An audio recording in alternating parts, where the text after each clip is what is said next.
Se si fa un governicchio sarebbe veramente tragica, tragica perché ci sono i numeri per garantire al Paese un governo stabile. È una crisi di cui è difficile prevedere gli sviluppi, quella del governo Conte, in un quadro politico diviso tra chi chiede l'immediato ritorno alle urne, come Fratelli d'Italia e soprattutto la Lega, che sta sondando la disponibilità di Forza Italia in vista delle elezioni, e chi preferirebbe un governo di scopo. Il Movimento 5 Stelle, tramite Beppe Grillo, sonda la disponibilità di un partito democratico che con Zingaretti declina l'invito, ma le cui divisioni interne paiono oramai mature per la scissione dei renziani, che confluirebbero in un nuovo soggetto politico di cui sarebbe già pronto anche il nome, Azione Civile.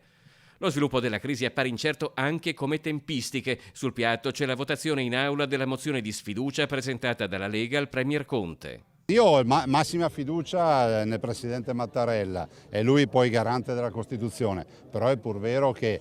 se si va subito al voto, ed è esattamente quello che io penso e che chiediamo, riusciamo ad avere il nuovo governo alla volta di fine ottobre e primi di novembre, ed è questo l'obiettivo. Trascinare questa agonia con governicchi e soluzioni roccambolesche vorrebbe dire semplicemente non dare all'Italia un governo stabile, solido e che fa le cose. L'incertezza che viceversa ha caratterizzato l'azione di questo governo ha avuto, secondo Zaia, più di una ripercussione in Veneto. Non posso non rilevare come governatore del Veneto che ci hanno lasciati soli sulla Pedemontana, se oggi è sbloccata è grazie a noi, che ci hanno lasciati soli sulla TAV, queste sono due opere, TAV e Pedemontana, che i veneti vogliono, non serve neanche fare un referendum. Ci hanno lasciati letteralmente soli sulle Olimpiadi, vi ricordo la posizione dei 5 Stelle sulle Olimpiadi, non vi dico dell'autonomia perché è sotto gli occhi di tutti quanto freno a mano si sia tirato, e tutto il resto,